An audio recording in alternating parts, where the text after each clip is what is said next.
Hello everyone, welcome to my channel M Education. बच्चों, मैं आज आपको क्लास 10th हिस्ट्री चैप्टर 8 का पार्ट 1 कराऊंगी। चैप्टर का नेम है anti British colonial movement in India. Bharat में ब्रिटिश विरोधी उपनिवेशीवादी आंदोलन। तो चलिए बच्चों, हम शुरू करते हैं। सबसे पहले मैं टेक्सचुअल क्वेश्चन आंसर एक्सप्लेन करूंगी। हमारा फर्स्ट क्वेश्चन है, विच मूवमेंट्स वर स्टार्टेड बिफोर 1857। 1857 से पहले कौन कौन से मूवमेंट शुरू हुए। After winning the battle of Plassey in 1757 AD and Buxar in 1764 to 65 AD। 1757 में प्लासी का युद्ध हुआ, उसके बाद बक्सर का युद्ध हुआ जो कि 1764 से लेकर 1765 तक हुआ।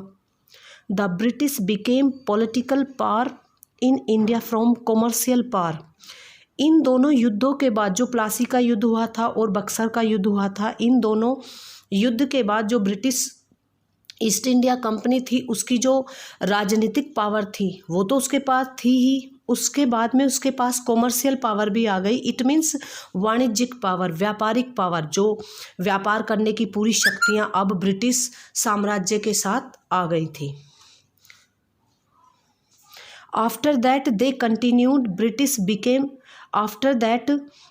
Continued to expand the British Empire. इसके बाद भी जो ब्रिटिश कंपनी थी वो अपने साम्राज्य को फैलाने में लगी हुई थी। But there was not a single year and not a single region in India where there was no fires opposition to the British power and imperialism. लेकिन ऐसा कहा जाता है कि एक भी सिंगल ईयर या कोई भी ऐसा क्षेत्र नहीं बचा था जहां पर ब्रिटिश जो सरकार थी उसके खिलाफ व्यक्ति ना हुए हों।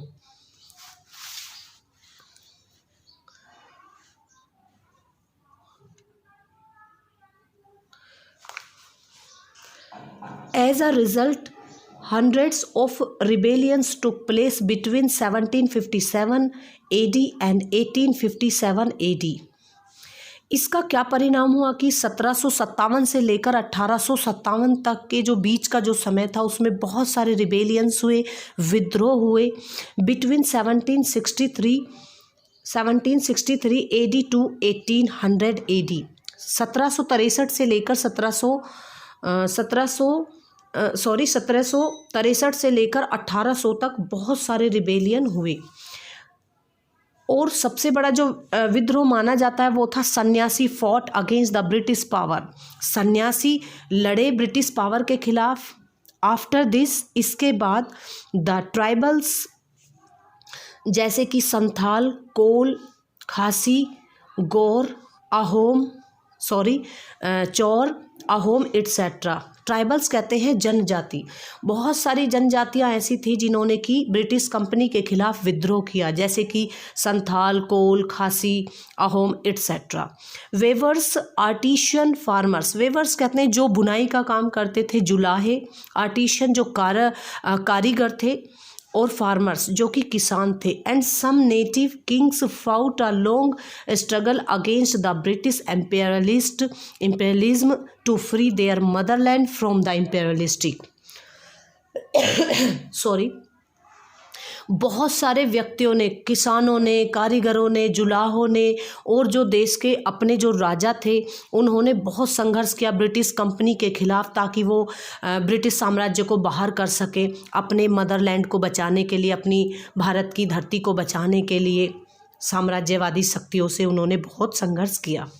The great national struggle of 1857। लेकिन सबसे बड़ा जो नेशनल लेवल का जो माना जाता था संघर्ष वो था 1857। Also had a clear impression of these revolt and movement. 1857 की जो क्रांति थी उससे स्पष्ट रूप से पूरे भारत पर, सभी आंदोलनों पर पूरा प्रभाव देखने को मिला। हमारा जो सेकंड क्वेश्चन है वो है, what were the reasons for the revolt of 1857। ये क्वेश्चन बहुत इंपॉर्टेंट है एग्ज़ाम की दृष्टि से। इसमें कहा गया है कि जो 1857 का जो विद्रोह हुआ था उसके क्या कारण थे, क्यों हुआ था वो? नंबर फर्स्ट है due to the doctrine of lapse started by Lord Dalhousie. जो ब्रिटिश कंपनी थी उसका एक अध्यक्ष था जो कि इंग्लैंड से जब जो कंपनी होती थी उसको वो हेड बनाकर भेजा जाता था, इसी तरह का एक हेड था जिसका नाम था लॉर्ड डलहौजी। उसने हमारे भारत में आकर अपनी एक डॉक्ट्राइन ऑफ लैप्स की नीति उसने शुरू की, जिसे कि हम हिंदी में हड़प नीति भी बोलते हैं। इसका मतलब था कि उसने यहाँ पर हमारे भारत में ये डिक्लेयर कर दिया था कि जिस भी राजा का या जिस भी रूलर का कोई वंश नहीं होगा, इट मीन्स बेटा नहीं होगा, आगे उत्तराधिकारी नहीं होगा, वो ज़मीन या वो साम्राज्य या वो राज्य हमें मिल जाएगा। Many Indians ruler turn against the British. जब ये उसने डिक्लेयर किया लॉर्ड डलहौजी ने, तो उससे जो बहुत सारे भारत के रूलर थे वो ब्रिटिश कंपनी के खिलाफ हो गए। नंबर सेकंड है the British had considered India to be a market for buying raw materials and selling the finish good for the factories of England. जो ब्रिटिश कंपनी थी वो समझती थी हमारे भारत को कि ये कच्चे माल का ये बाज़ार है, क्योंकि ब्रिटिश कंपनी जो होती थी वो हमारे भारत से सारा कच्चा माल ले जाती थी अपने इंग्लैंड को, और वहाँ पर प्रोडक्ट बनाकर, वहाँ पर फिनिश जो अच्छा माल बनाकर अपनी कंपनी इंग्लैंड की जो फैक्ट्रीज़ होती थी वहाँ पर सेल करती थी। सो इसीलिए they made all effort to destroy Indians trade and industries. इसीलिए ब्रिटिश कंपनी ने हर वो प्रयास किया, उन्होंने हर वो कोशिश की जिससे कि हमारे जो इंडियंस थे, हमारे जो भारतीय जो व्यापार थे कच्चे माल के, जो बुनाई के, कपास के या फिर स्पाइसेस मसालों के एंड इंडस्ट्री और जो फैक्ट्री थी सभी पूरी तरह से वो नष्ट करने पर लग गए। ड्यू टू विच जब ये सारी चीज़ें नष्ट होने लगी, क्योंकि कच्चा माल रहा नहीं हमारे भारत में, उसे सब ब्रिटिश कंपनी अपने देश में ले जाने लगी। ड्यू टू विच इसके कारण विच पुवर्टी स्प्रेड इन द कंट्री, पूरे देश में गरीबी फैलने लगी। सो इसीलिए people started hating the British state. इसीलिए लोगों में एक विद्रोह, लोगों में नफरत पैदा हो गई ब्रिटिश कंपनी के खिलाफ। नंबर थर्ड है Indians soldiers also had dissatisfaction with the British. जो हमारे भारत के जो सैनिक थे वो भी संतोष नहीं थे, वो भी संतोषजनक नहीं थे ब्रिटिश कंपनी से। They were paid much less than the British soldier, क्योंकि हमारे भारतीय जो सोल्जर थे उनको ब्रिटिश सोल्जर से कम वेतन मिलता था, कम सैलरी मिलती थी, इसलिए भेदभाव करती थी British East India company. Then they were also treated badly, और हमारे जो भारतीय सैनिक होते थे उनको बुरी तरह ट्रीट किया जाता था। They could not bear this injustice for long. जो भारतीय सैनिक थे वो इस बात को, इस भेदभाव को लंबे समय तक नहीं सहन कर सकते थे। नंबर फोर्थ है, it is very important point, क्योंकि ये तात्कालिक कारण था जिसके कारण जो 1857 की क्रांति थी वो हुई। इसका मीन्स था इन 1857 1856 में the government took back the old guns from the soldiers and gave them Enfield rifles. जो ब्रिटिश कंपनी थी उसने, ब्रिटिश सरकार थी, उसने क्या किया, जो सैनिक थे उनसे जो पुरानी गन जो बंदूकें थी वो ले ली गई सोल्जर से, और उनकी जगह एनफील्ड राइफल्स उन्हें दे दी गई जो भारतीय सोल्जर थे और ब्रिटिश सोल्जर थे। These rifles used cartridges containing the fat of cow and pig। और मेन कारण यही था, जो वो गोलियां होती थी, जो कारतूस होते थे उन पर काऊ का, गाय का और सुअर की जो ऊपर की स्किन होती है, जो चर्बी होती है, वो लगी हुई थी, उससे बने हुए थे वो। सो इसीलिए Indian soldiers refuse to use them. भारतीय सैनिकों को ये पता चली कि इसमें जो ये चर्बी लगी हुई है वो काऊ की और पिग की लगी हुई है, तो उन्होंने, क्योंकि वो यूज़ करने से पहले मुंह से हटाई जाती थी, जो कि हमारे भारतीय जो सोल्जर थे उन्होंने ऐसा करने से बिल्कुल मना कर दिया। ग्रेजुअली, धीरे धीरे, this incident took such a serious form that the revolution of the 1857 start. धीरे धीरे ये जो घटना थी सारे भारत में सभी हिस्सों में फैलने लगी और इसने एक गंभीर रूप धारण कर लिया, जिसके कारण ये 1857 की क्रांति शुरू हो गई। हमारा नेक्स्ट क्वेश्चन है फ्रेंड्स, वीडियो अगर आपको अच्छी लगी हो, आपके लिए हेल्पफुल हो, तो आप मेरे चैनल को सब्सक्राइब ज़रूर कीजिएगा और शेयर भी ज़रूर कीजिएगा और वीडियो को लाइक ज़रूर कीजिएगा। इससे मुझे मोटिवेशन मिलता है और मेरा मन करता है कि मैं और भी अच्छी अच्छी वीडियो आपके लिए लेकर आऊँ। नंबर 3 क्वेश्चन है, what were the main centre of activities of the revolutionaries. जो क्रांतिकारी थे उनकी जो वो अपनी एक्टिविटीज़ करते थे देश को आज़ाद कराने के लिए, उनके मेन सेंटर कौन कौन से थे। The main objective of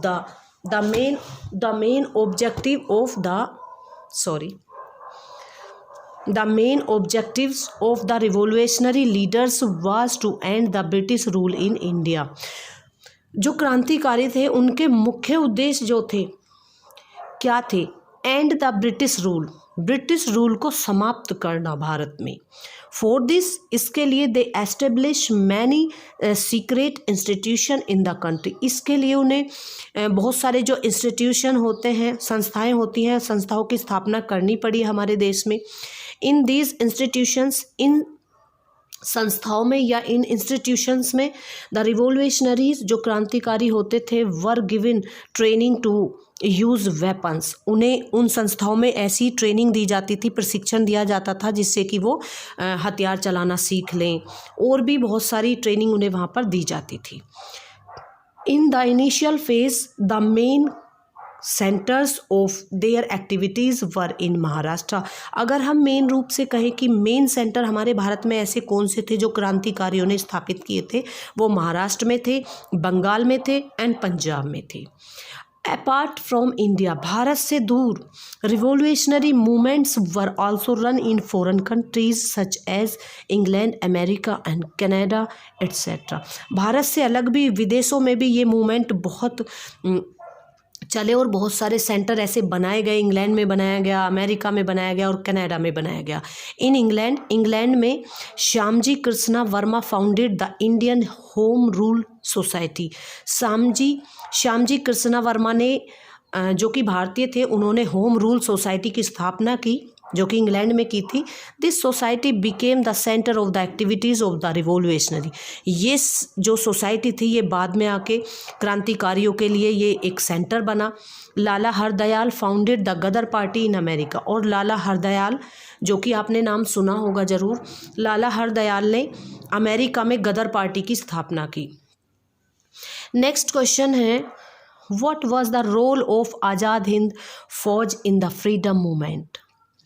Azad Hind Fauj जो बनाई गई थी हमारे भारत में, उसका क्या महत्व था भारत को आज़ाद कराने के लिए? उसने क्या हेल्प की या फिर क्या कंट्रीब्यूशन किया, क्या अपना योगदान दिया? आंसर है, Subhash Chandra Bose was elected the president of Congress in 1938 AD।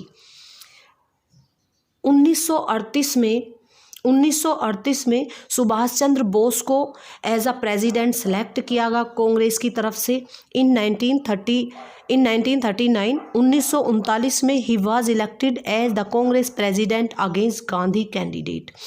1939 में गांधी के अपोजिट में वो खड़े हुए सुभाष चंद्र बोस और उनको जीत हासिल हुई और वो कांग्रेस पार्टी के अध्यक्ष चुने गए।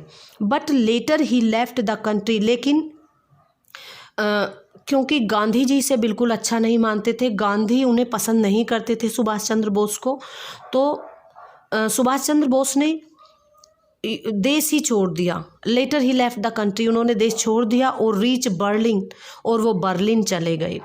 जर्मनी का शहर है बर्लिन, वहाँ पर वो चले गए। फिर पेशावर वो गए, फिर मॉस्को वो गए सुभाष चंद्र बोस। वहाँ पर जाकर सुभाष चंद्र बोस ने there he was welcomed by one of the Hitler right hand person. जो जर्मनी था, जर्मनी में हिटलर का नाम आपने ज़रूर सुना होगा, हिटलर का एक राइट हैंड माना जाता है। उन्होंने सुभाष चंद्र बोस का बहुत वार्म वेलकम किया, अच्छे से स्वागत किया। सुभाष चंद्र बोस रिकंस्टिट्यूटेड, उन्होंने दोबारा से स्थापना की आज़ाद हिंद फौज की, INA, दोबारा से वहाँ पर जाकर स्थापना कर दी INA की सिंगापुर में। विद द रास बिहारी बोस के साथ मिलकर सुभाष चंद्र बोस ने INA की दोबारा से स्थापना कर दी। हुज एम, जो सुभाष चंद्र बोस ने आज़ाद हिंद फौज बनाई थी उसका एम क्या था, क्या उद्देश्य था? whose aim was to free India from the British rule by the armed struggle. उसका एम था कि हथियारों के संघर्ष के साथ हम अपने देश को आज़ाद कराएं और ब्रिटिश रूल को बाहर भगाएं. ही गेव द स्लोगन, और सुभाष चंद्र बोस ने ये नारा भी दिया, दिल्ली चलो का नारा दिया टू द सोल्जर्स, जो कि सैनिकों के लिए दिया गया था. इन 1944 में Azad Hind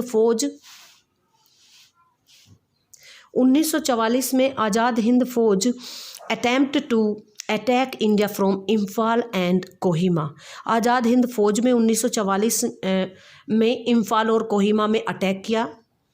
but this campaign could not be successful. लेकिन ये जो अभियान था, ये जो अभियान था ये सक्सेसफुल नहीं हुआ, असफल रहा.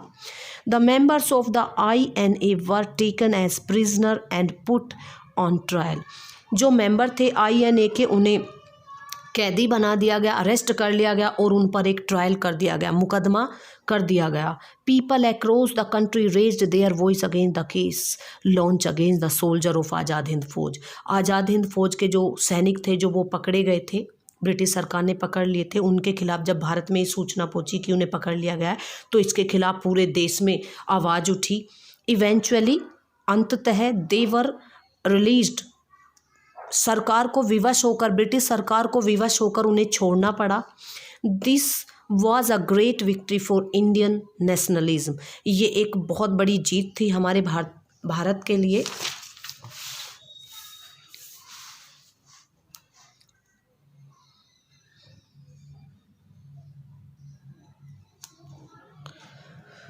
Netaji Subhash Chandra Bose is believed to have died in an air crash on 18 अगस्त 1945. 18 अगस्त 1945 को ऐसा कहा जाता है कि नेताजी सुभाष चंद्र बोस की मृत्यु हो गई एक प्लेन क्रैश में. But his death could not be confirmed till death. लेकिन उनकी जो मृत्यु थी उसका आज तक भी पता नहीं चला कि किस तरह से उनकी मृत्यु हुई थी. कोई भी नहीं छानबीन ये कर पाया है कि उनकी मृत्यु किस तरह से हुई थी. नेक्स्ट क्वेश्चन है बच्चों, describe the movements of Mahatma Gandhi. Mahatma Gandhi ने जितने भी मूवमेंट चलाए थे उनके बारे में डिस्कस कीजिए. Mahatma Gandhi holds the highest position in the history of modern India. Modern India में, आधुनिक भारत में जो गांधी जी की जो स्थिति थी, पोजीशन थी, वो टॉप लिस्ट पर थी. वो सबसे अच्छे और सबसे टॉप पर माने जाते थे कि बहुत अच्छे नेता हैं. He contributed the most in making India independent. उन्होंने बहुत योगदान दिया हमारे भारत को आज़ाद कराने के लिए.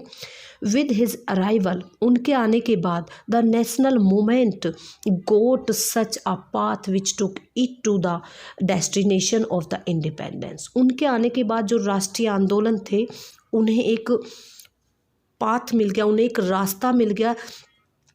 स्वतंत्रता का एक गंतव्य हमें दिखाई दे गया था कि अब हम स्वतंत्रता के लिए ये आंदोलन चल रहे हैं. ही फॉट, वो लड़े, the mighty British Empire through non violence and satyagraha and force the British to leave India. जो गांधी जी थे वो जो ब्रिटिश पावर थी, ब्रिटिश साम्राज्य था शक्तिशाली, उसके खिलाफ लड़े गांधी जी. अपने किसके थ्रू लड़े? नॉन वायलेंस के थ्रू, अहिंसा, बिना लड़ाई झगड़े के. एंड सत्याग्रह, और सत्याग्रह से वो गांधी जी के जो हथियार माने जाते हैं वो है नॉन वायलेंस एंड सत्याग्रह. इन्हीं के थ्रू वो लड़े. And force the British to leave India, और उन्होंने बहुत बल दिया ब्रिटिश सरकार पर ताकि ब्रिटिश सरकार हमारे भारत को छोड़कर चली जाए और हमारे भारत को आज़ाद करा दे. पॉलिटिकल लाइफ, जो गांधी जी की पॉलिटिकल लाइफ थी, राजनीतिक जो उनका जीवन था वो किस तरह का था? Gandhi ji political career started from South Africa. Gandhi ji का जो राजनीतिक जीवन था वो शुरू हुआ था अफ्रीका से, साउथ अफ्रीका से. He worked as a lawyer in India for some times after coming from England. उन्होंने एज अ लॉयर भी काम किया भारत में, वकील के रूप में काम किया क्योंकि गांधी जी बैरिस्टर थे एंड बैरिस्टर की पढ़ाई करके आए थे.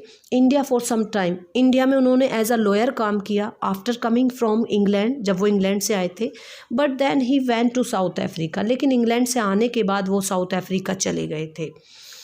गांधी जी इन साउथ अफ्रीका, जब गांधी जी साउथ अफ्रीका में गए तो वहाँ पर उन्होंने क्या किया?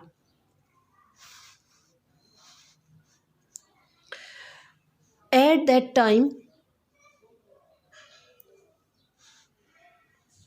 Time when Gandhi ji reach South Africa, जिस समय गांधी जी साउथ अफ्रीका पहुँचे, the condition of Indians there was very bad. भारतीय जो किसान थे वहाँ, सॉरी, जो भारतीय रह रहे थे साउथ अफ्रीका में, उनकी हालत बहुत बुरी थी। The white government treated very badly with the Indians, वहाँ की जो गोरी सरकार थी साउथ अफ्रीका की, वो भारतीयों को बहुत बुरी तरह से ट्रीट करती थी। Gandhi ji could not bear this, Gandhi ji अब ये देखकर सहन नहीं कर सकते थे। Gandhi ji started satyagraha against the government, Gandhi ji ने सबसे पहला जो अपना सत्याग्रह आंदोलन चलाया वो साउथ अफ्रीका में ही चलाया था। गांधी जी ने वहाँ पर अपना सत्याग्रह आंदोलन चला दिया गोरी सरकार के खिलाफ, and got the Indians their right, और वहाँ पर भारतीयों को अपने अधिकार मिल गए थे। गांधी जी इन इंडिया, लेकिन गांधी जी ने भारत में क्या किया? इन 1915, ये 16 गलत लिखा हुआ है, 1915 में Gandhi ji return to India from South Africa, South Africa से गांधी जी 1915 में वापस आए थे। एट दैट टाइम, उस समय the first world war was going on, उस समय फर्स्ट वर्ल्ड वार चल रहा था, प्रथम विश्व युद्ध चल रहा था, जो कि 1914 से लेकर 1918 तक चला था।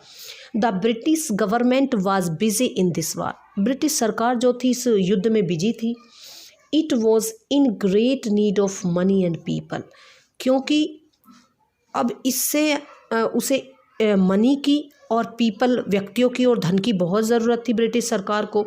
देयरफॉर, इसीलिए Gandhi ji appeal to the Indians to cooperate with the British, Gandhi ji ने सभी भारतीयों से अपील की कि भाई ब्रिटिश सरकार के साथ कोऑपरेट करो। ही वॉन्टेड टू विन, क्योंकि जो गांधी जी थे वो चाहते थे कि win over their heart by helping the British, कि अगर मैं अपने भारतीयों से हेल्प कराऊंगा ब्रिटिश सरकार की तो वो हमें आज़ाद कर देंगे और हम हमारे देश को छोड़कर चले जाएंगे। वो उनके दिल को जीतना चाहते थे Gandhi ji. He believed that, वो विश्वास करते थे कि ब्रिटिश सरकार, British government would free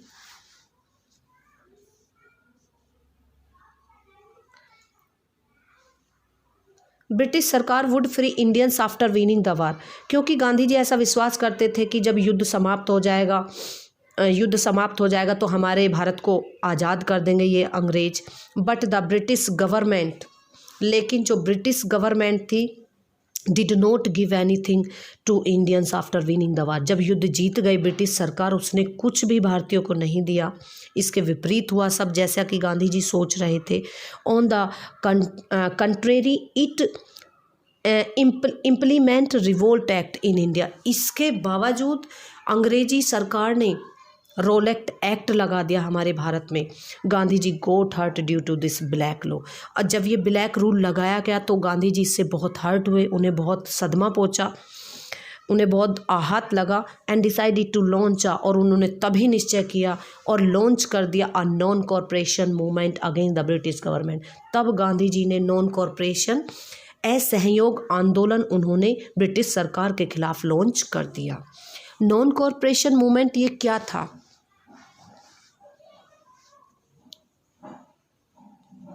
non corporation movement ये क्या था? इन 1920 में Gandhi ji started the non corporation movement, 1920 में गांधी जी ने असहयोग आंदोलन शुरू किया। The public gave full support to Gandhi ji, और जो भारतीय जो जनता थी उन्होंने फुल सपोर्ट किया गांधी जी को। द गवर्नमेंट हैड टू बॉ, जो सरकार थी उसे झुकना पड़ा before this movement of Gandhi ji, Gandhi ji के इस आंदोलन के सामने ब्रिटिश सरकार को झुकना पड़ा। बट लेकिन due to some violent incident, लेकिन कुछ अहिंसक घटनाएं हो गई थी, जैसा कि आपने सुना होगा जो चोरी चोरा जो जगह थी उत्तर प्रदेश में है, वहाँ पर जो कुछ पुलिस वालों को जला दिया गया था, ब्रिटिश सरकार के जो पुलिस वाले थे थाने को जला दिया गया था, और 22 पुलिस वालों को जला दिया गया था, जिसके कारण गांधी जी को बहुत हर्ट हुआ, बहुत दुख हुआ। इसीलिए Gandhi ji had to withdraw his movement, Gandhi ji को ये आंदोलन वापस लेना पड़ा था। नेक्स्ट है इसी में जो पॉइंट है, सिविल डिसोबीडेंस मूवमेंट, सविनय अवज्ञा आंदोलन। इन 1930 में Gandhi ji started in civil disobedience movement. Gandhi ji ने ये मूवमेंट शुरू किया 1930 में ही दांडी मार्च, फिर उन्होंने दांडी मार्च किया and broke the law of salt, और जो नमक बनाकर उन्होंने कानून तोड़ दिया ब्रिटिश सरकार का। द गवर्नमेंट पैनिक्ड, अब ब्रिटिश सरकार पैनिक्ड हो गई थी। It gave the Indians the right to make salt, अब सरकार ने वो सारी जनता को कि कुछ गांधी जी कुछ कर सकते हैं, तो डर कर ब्रिटिश सरकार ने पूरी जनता को ये राइट दे दिया था कि नमक बनाने का अधिकार दे दिया था इन 1935। लेकिन 1935 में the government also pass an important act. 1935 में सरकार ने एक महत्वपूर्ण एक्ट लागू कर दिया, क्विट इंडिया मूवमेंट, भारत छोड़ो आंदोलन। ये लास्ट मूवमेंट था गांधी जी का, the major objective of Gandhi ji was to make India independence. बहुत सारे उद्देश्य थे गांधी जी के। गांधी जी चाहते थे कि अब भारत को आज़ाद कराना चाहते थे गांधी जी। टू फुलफिल दिस ऑब्जेक्ट, इस उद्देश्य को पूरा करने के लिए he started the quit India movement in 1942 AD। 1942 में भारत छोड़ो आंदोलन गांधी जी ने स्टार्ट किया। मिलियंस ऑफ मैन, मिलियनों की संख्या में औरतें, आदमी जोइन गांधी जी के पीछे सारा भारत हो गया था। The British government was frightened by such a huge mass movement. जब ब्रिटिश सरकार ने देखा कि पूरी जनता गांधी जी के साथ है तो वो भयभीत हो गई, भयभीत हो गई वो सरकार पूरी जनता को देखकर। एंड इट डिसाइडेड, सरकार ने डिसाइड किया, निश्चय किया टू लिव इंडिया, कि अब तो भाई हमें भारत छोड़कर जाना ही पड़ेगा। India finally became independent on 15 अगस्त 1947। अब भारत को अंततः लास्ट में जीत मिल गई थी 15 अगस्त 1947। अब हमारा आज़ाद हो चुका था Bharat. The real credit for this freedom goes to Gandhi ji. वास्तव में अगर हम कहें तो जो क्रेडिट है वो जाता है गांधी जी को, क्योंकि उन्होंने बहुत सारे आंदोलन चलाए, बहुत मेहनत की थी हमारे भारत को आज़ाद कराने के लिए। नेक्स्ट क्वेश्चन है, फॉर वॉट रीजन। फ्रेंड्स देखिए जो वीडियो है थोड़ी बड़ी हो सकती है, क्योंकि मैं 2 पार्ट में सारे चैप्टर को कवर करना चाहती हूँ, और जितने भी क्वेश्चन आज हो जाएंगे वो कराऊंगी, और बचे कुछ क्वेश्चन मैं सेकंड पार्ट में करा दूंगी। For what reason did the Vanvasi movement take place under the leadership of the Birsa Munda. Birsa Munda का आपने नाम सुना होगा। बिरसा मुंडा एक जनजाति है जो कि छोटा नागपुर की जाति मानी जाती है, उसी के बारे में ये। फॉर वॉट रीज़न, किस कारण से वनवासी, जो वनों में रहने वाले वासी होते हैं, मूवमेंट टेक प्लेस, वो बिरसा मुंडा की जो जनजाति थी उन्होंने ये मूवमेंट चलाया। Movement take place under the leadership of Birsa Munda. और जो बिरसा मुंडा था, मुंडा जनजाति है, और जो बिरसा था वो नाम था एक नेता का जो छोटे नागपुर का था। ये आंदोलन क्यों हुआ? Birsa Munda was the most popular tribal leader. Birsa Munda एक मोस्ट पॉपुलर जनजातीय नेता था। अंडर दिस लीडरशिप, उसकी लीडरशिप के अंडर द मुंडा कम्युनिटी, जो ये समुदाय था, जो जनजाति थी, वो मुंडा से संबंध थी, of the Ranchi district of Jharkhand oppose the British imperially. Ranchi district में, झारखंड के छोटा नागपुर में रांची डिस्ट्रिक्ट है, वहाँ पर, जो कि ब्रिटिश सरकार के, ब्रिटिश साम्राज्य के खिलाफ हो गई थी। The reason for this movement was as follow. वो क्यों भड़के, उन्होंने आंदोलन क्यों छेड़ा, उसके बहुत सारे कारण नीचे दिए गए हैं। सबसे पहले है दे प्रैक्टिस कम्युनिटी फार्मिंग। जो मुंडा जनजाति थी, कम्युनिटी थी, वो फार्मिंग करती थी, कृषि पर आधारित थी, कृषि पर बेस्ड थी। But this tradition was broken due to wrong agriculture policies of British. लेकिन ये जो उनकी उस समुदाय की परंपरा चली आ रही थी कृषि करने की, ये तोड़ दी थी ब्रिटिश सरकार ने एग्रीकल्चर पर बहुत, क्योंकि जो ब्रिटिश सरकार थी उसने कृषि पर बहुत सारी अपनी पॉलिसीज़ लागू कर दी थी, नीतियाँ लागू कर दी थी। इसलिए जो जो मुंडा जनजाति थी वो भड़क गए। नंबर 2 है there lands were being snatched from them. जो मुंडा जनजाति थी, ब्रिटिश सरकार ने उनके जो लैंड था, जो ज़मीन थी वो छीन ली, स्नैच्ड छीन ली, उनसे ले ली, अपने कंट्रोल में कर ली। These were being dominated by landlords, और वो किसको दे दी, उसका अधिकार किसको दे दिया, जमींदारों को दे दिया, एंड मनी लैंडर्स को दे दिया। नंबर 3 है the imperialistic British was exploited the tribal community in every way. जो साम्राज्यवादी था, जो ब्रिटिश सरकार थी, वो एक्सप्लोटिंग करती थी उस जनजाति का, उस समुदाय का वो शोषण करती, हर तरीके से शोषण करने लगी।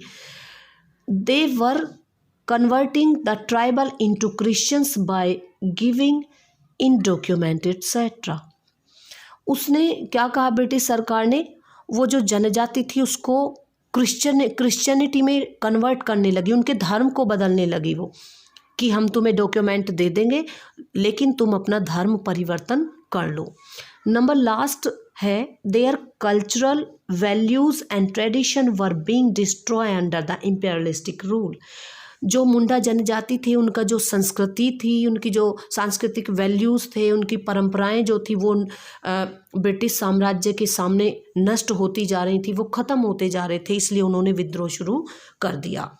नेक्स्ट क्वेश्चन है what was the contribution of Bhagat Singh, Rajguru and Sukhdev in the freedom movement. Bhagat Singh, Rajguru और सुखदेव का क्या योगदान था हमारे भारत को आज़ाद कराने में।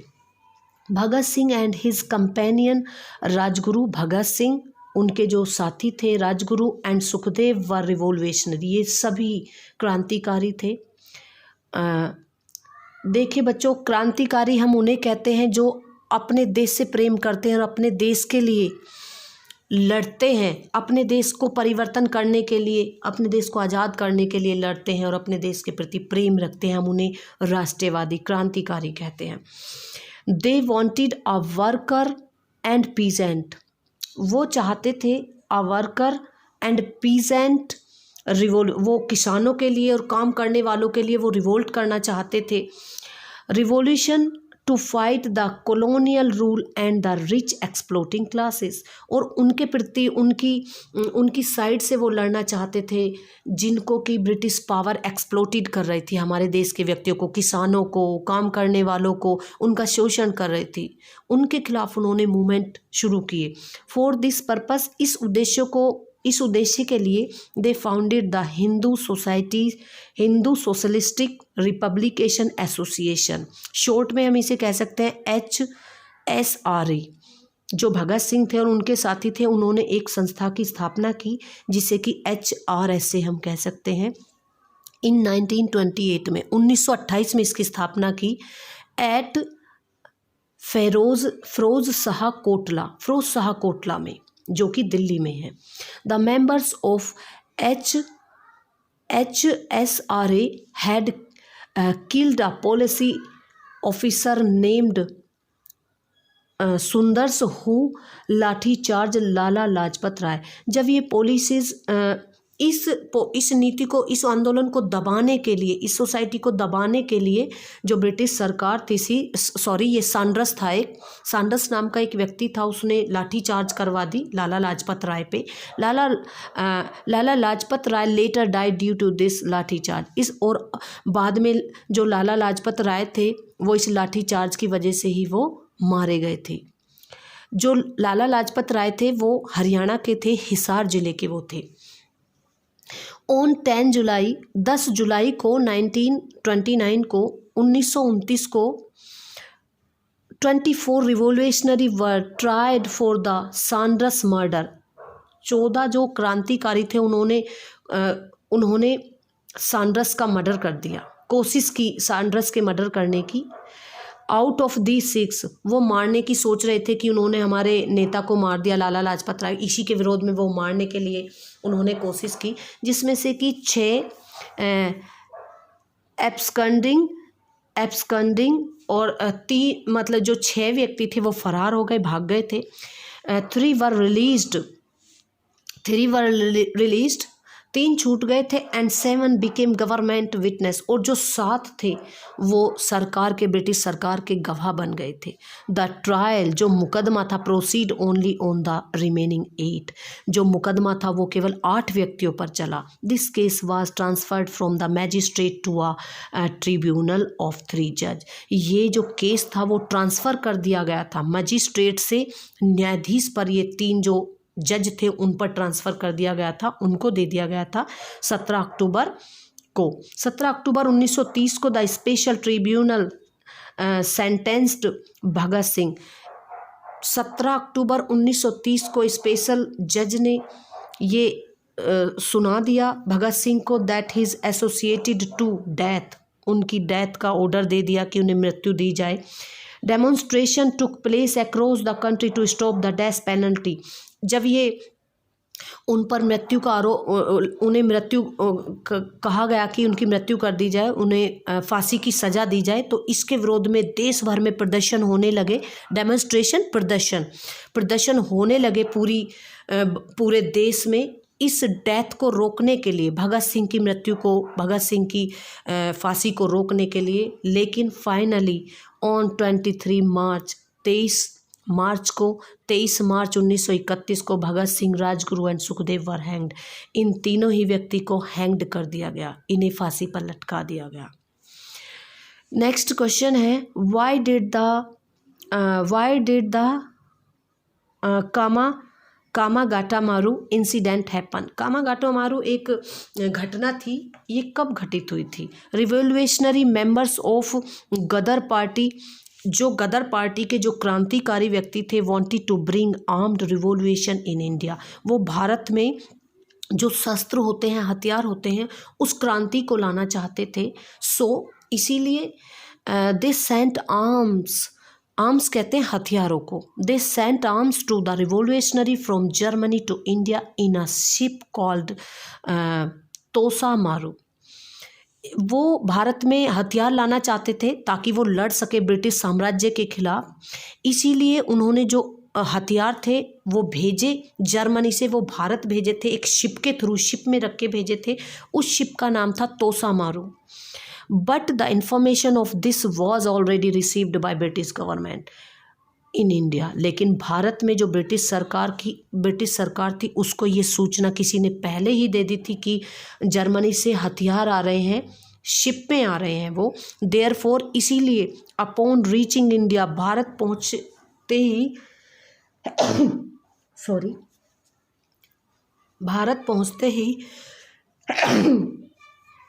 All the people were imprison, सारे व्यक्तियों को पकड़ लिया गया and given harsh death sentence, और उन्हें मृत्यु दे दी गई। एट दैट टाइम, उसी समय the government of Canada had imposed many unreasonable restrictions on India. उसी समय जो कनाडा की जो सरकार थी, उन्होंने भारत पर बहुत सारे रेस्ट्रिक्शंस लगा दिए थे, रोक लगा दी थी। देयरफॉर इसीलिए for the cooperation of these Indians, भारतीयों की कॉपरेशन के लिए, सहायता करने के लिए बाबा गुरुदत्त सिंह एक व्यक्ति थे वहाँ पर कनाडा में, Baba Gurudatt Singh, a wealthy person, wealthy Indian from Singapore. वो सिंगापुर के एक धनी व्यक्ति माने जाते थे। Reach the Canadian port of Vancouver. इसीलिए वो, जब उन्हें पता चला कि भारतीयों के साथ ऐसा हो रहा है, 23 मई को वो कनाडा का जो एक पोर्ट था वैनकोवर, वो वहाँ पर पहुँचे। 1914 में 350 इंडियंस इन द कामागाटामारू शिप। 1914 में 350 व्यक्तियों को, जो कामागाटामारू शिप था उस पर जो व्यक्ति थे उनमें से 350 व्यक्तियों को। But the passenger were not allowed to disembark there.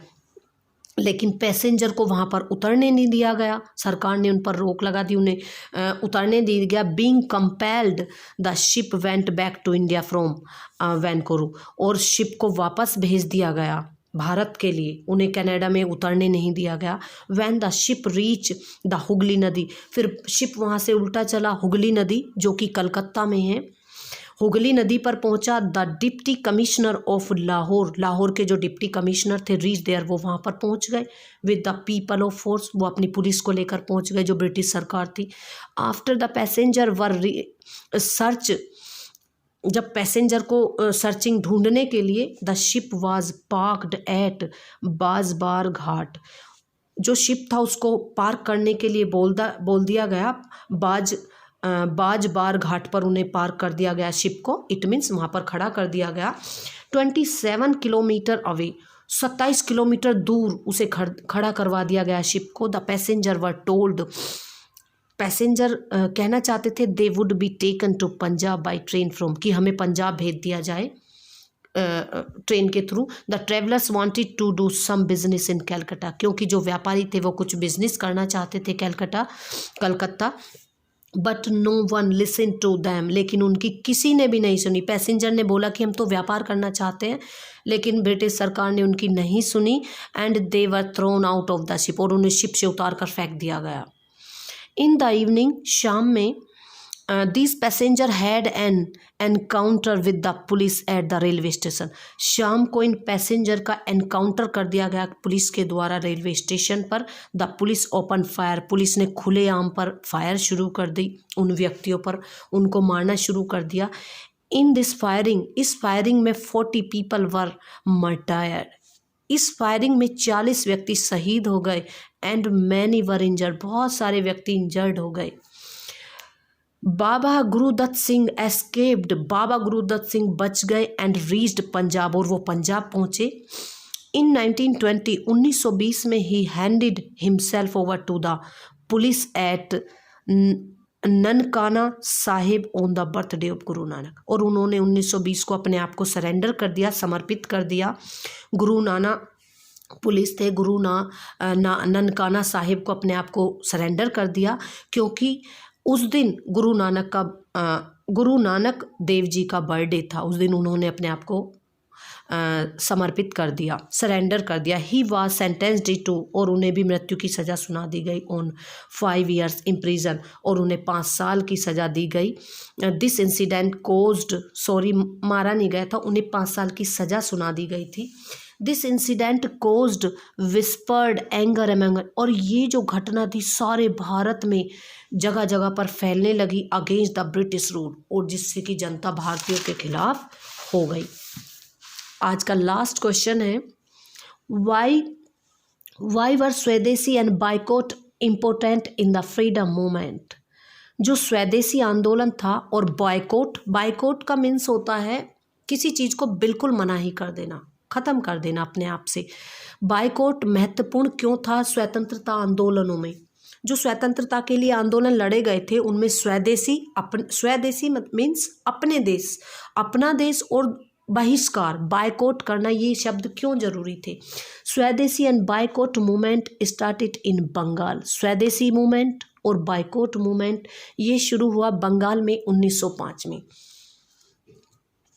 With the partition of the Bengal by Lord Curzon, आपने नाम सुना होगा, जो लॉर्ड कर्जन था उसने 1905 में बंगाल का विभाजन किया था, ये तभी की घटना है।